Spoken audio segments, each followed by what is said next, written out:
Hey everybody, welcome back to the channel. Today I am doing soil blocking for the very first time, and the reason I decided to make a video about this is because I've had so many questions and I'm wondering if I can make it work on the very first time.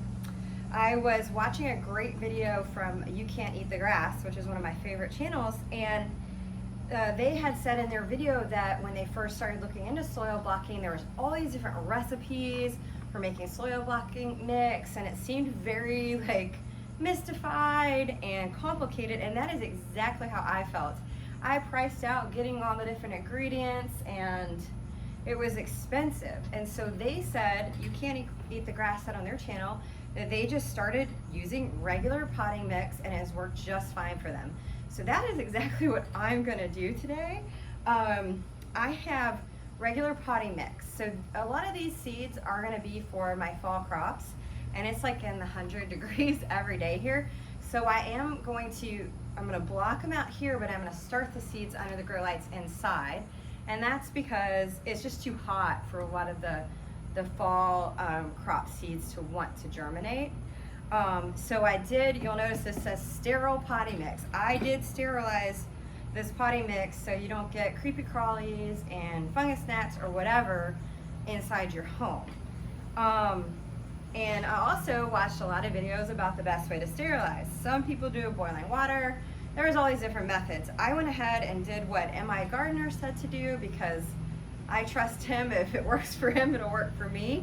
And I just baked this in the oven at 300 degrees for about 20 minutes. I just had a huge roasting dish that I poured my bags of soil directly into. So anyway, with all that said, so many people say that soil blocking is finicky and it can be challenging, so I'm giving it a try for the first time today. I've got two different types of soil blocks for Christmas, and I haven't used them yet. It's July now, and I got these last Christmas. The first reason I haven't used them is because when we moved in here, it was already April 15th into our new property. We're already into the growing season. I direct seeded everything. Everything worked fine. The second reason is, like I said, it just seemed so mystified, this whole soil blocking thing. So I've got two different kinds here. This is a 2-inch blocker, and this one is, this was an 1.5 inches, I believe. Yeah. So I'm going to use the 1.5 inches because this will be appropriate for most seed sizes that I have. And I'm just going to give this a try. The first thing I'm going to do is add enough water. They say it should be almost a 1-to-1 water to soil ratio, and that you should be able to squeeze water out when you ball the soil into a fist. So let's see if we can do it today.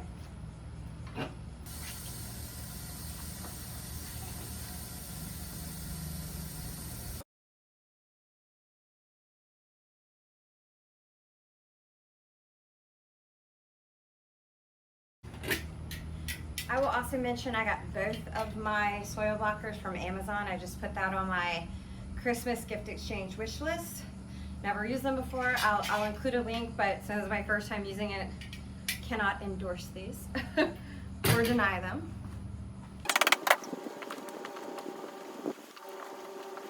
Okay, just like they said on You Can't Eat the Grass, water comes out of it when I squeeze it. So I'm gonna give this a try. Hopefully I haven't gotten it too wet. We'll have to add more potting mix. Let's give it a try. Okay, so they say to come in at an angle like this, push it all the way down with lots of pressure,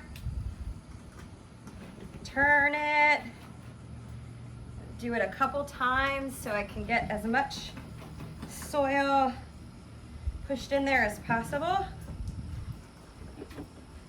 Okay.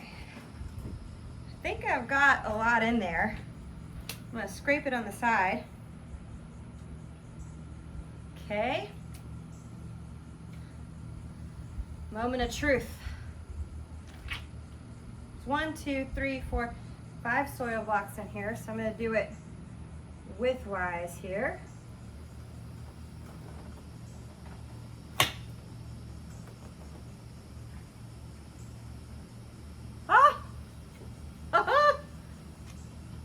Well, it definitely worked. I've got these soil blocks. They seem sturdy. I think the real test will be after we water them a couple times and see if they fall off. So let's keep going. I have had a lot of people say that it's gonna hurt your hands.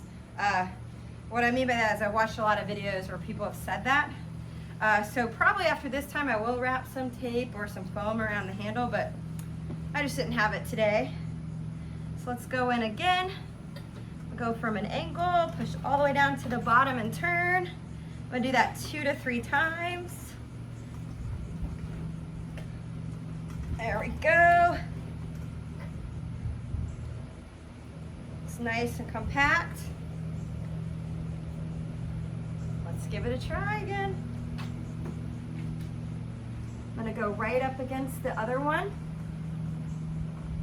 Ooh, this one's a little harder to get out. I can see how people say it starts to hurt your hands. Nice. So this one wasn't as tall as the other ones for some reason. I mean, it's close. So I'm gonna, try to go for consistency here now that seeing that it's doable. They do say that your soil blocker will get gunked up a little bit too, and to just rinse it with water from time to time because it builds up on the top part here. So let's see.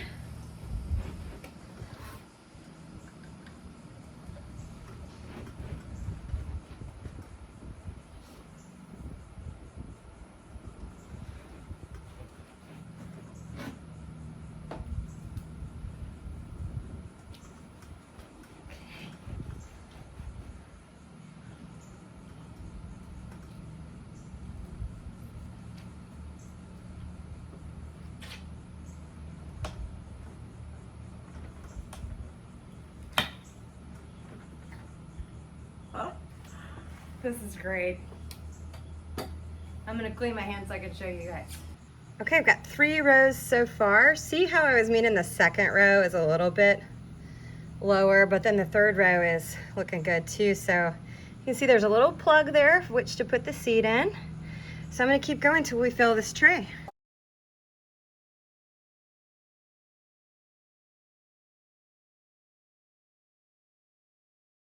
Guys, no dealing with plug trays, no creating additional plastic waste. You can just take the whole cube, the entire soil block, and pot it up when you need to, or pot it into a larger soil block. I think I like this so far.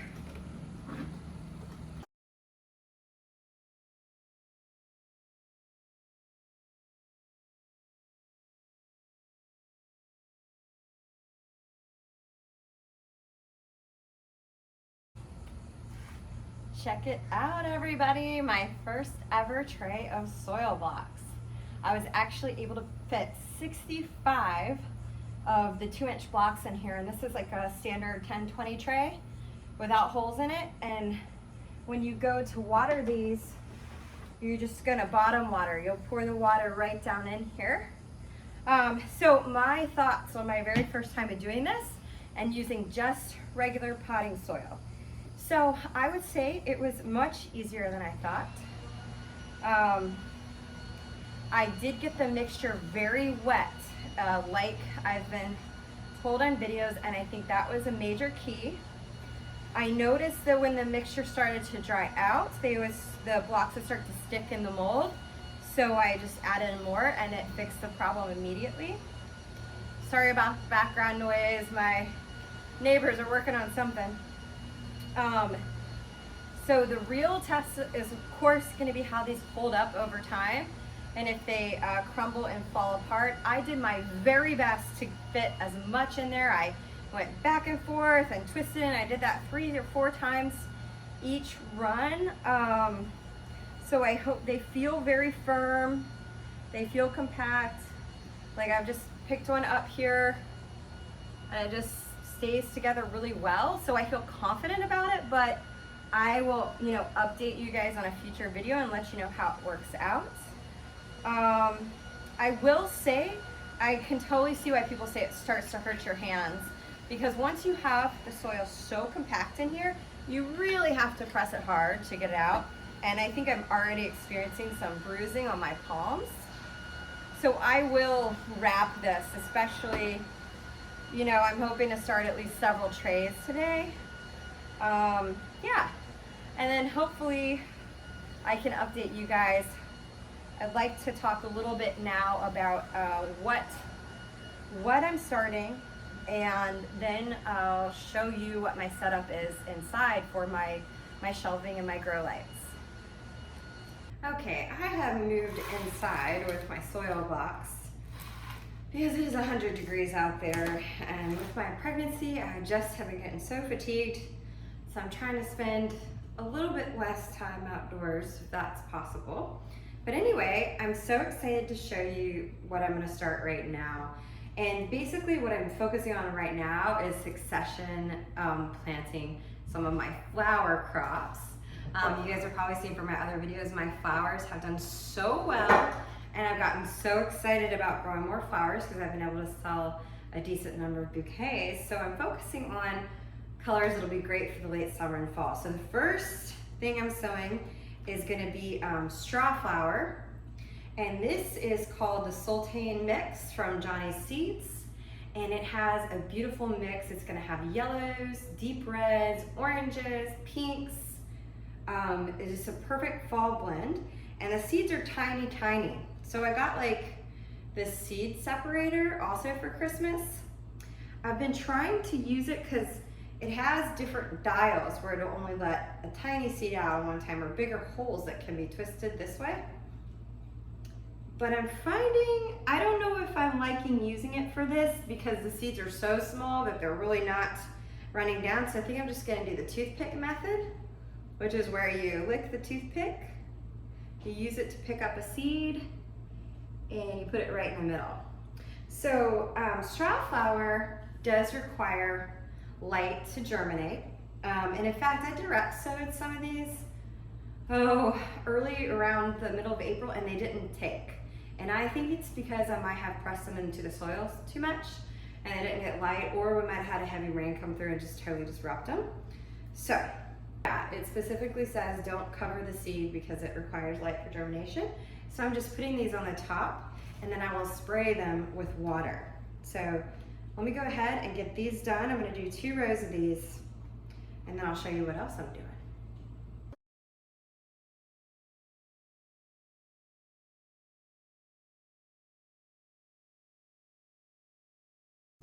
So I'm very hopeful to see if I can get better germination. So I have a second type of straw flower, and this one is an apricot and peach mix. So perfect for summer and fall. And as I go, I'm gonna label what the plant is and how many rows.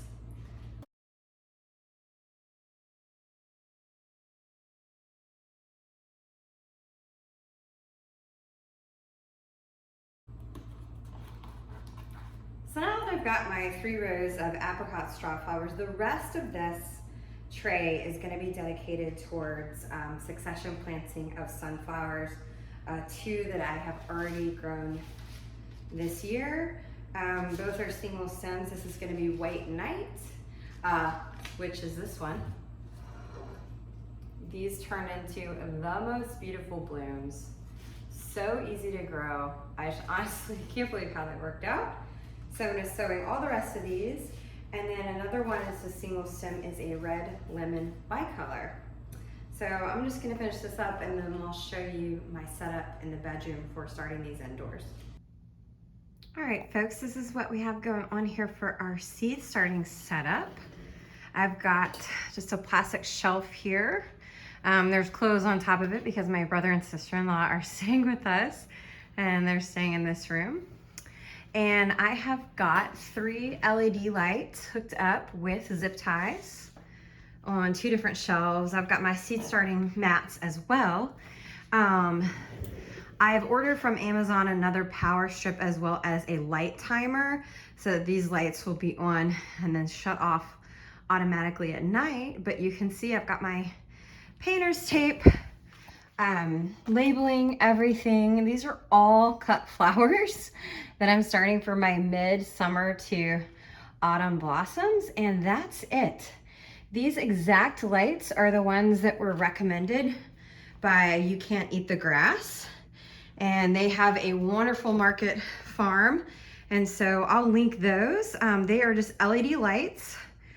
I forget the lumens on them, like 6,500 or something like that. But these are ones they recommended that work for them. You really don't need full spectrum grow lights if you're just starting seeds with the intention to transplant them out as I'm doing. You just need enough light to get them sprouted. I hope the information for soil blocking was helpful to you guys. That was my very first time doing it, so I just wanted to show that in real time because so many of the videos make it sound so complicated. Just using regular potting soil. I will give an update to show how they hold up after, you know, waterings and then transplanting, but that's it. Thanks for joining along with me as I try something new. Please subscribe. I have some great videos coming, and I'll catch you on the next one. Bye.